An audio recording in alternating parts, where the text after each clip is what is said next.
이재명 대통령이 역대 우리 정상 가운데 처음으로 유엔 안보리 공개 토의를 주재했습니다.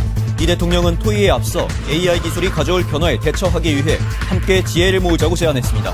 방송미디어통신위원회 설치와 검찰청 폐지 등을 담은 정보조직법 개정안이 야당의 반발 속에 국회 법사위를 통과했습니다.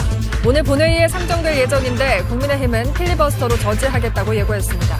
윤석열 전 대통령의 부인 김건희 씨가 전직 대통령 부인으론 처음으로 법정에 섰습니다. 김 씨는 절차적 정당성을 제기하면서 모든 혐의를 전면 부인했습니다. 미국 텍사스주 댈러스의 이민자 구금시설에서 총격 사건이 발생해 한 명이 숨지고 두 명이 다쳤습니다.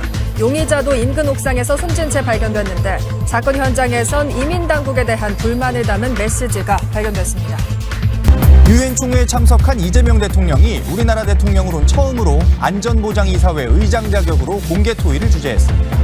AI의 책임 있는 이용을 위해 국제사회가 공동 대응해야 한다고 강조했습니다.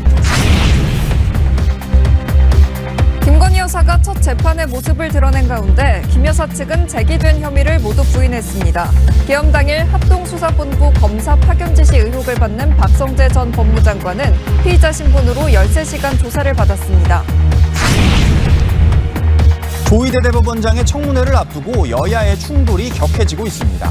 대법원장이 뭐라고 이렇게 호들갑이냐는 정청래 민주당 대표의 발언에 국민의힘은 민주당이 입법 쿠데타를 하고 있다고 맞섰습니다.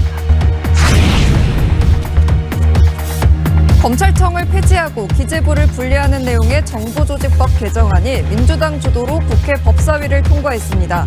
처리된 개정안은 오늘 국회 본회의에 상정될 전망입니다. 이재명 대통령이 우리나라 정상으로는 처음으로 안보리 공개 토의를 주재하고 인공지능의 도전에 책임 있는 이용 원칙을 강조했습니다. 이탈리아 등 각국 정상들과의 양자회담도 열렸습니다.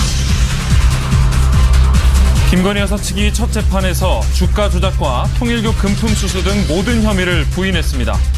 내란 특검은 내일 윤석열 전 대통령의 재판과 보석 신문에 대해 중개 허가를 신청했습니다. 검찰청 폐지 등을 담은 정보조직법 개정안이 오늘 국회 본회의에 상정될 예정입니다. 국민의힘은 필리버스터를 예고했습니다.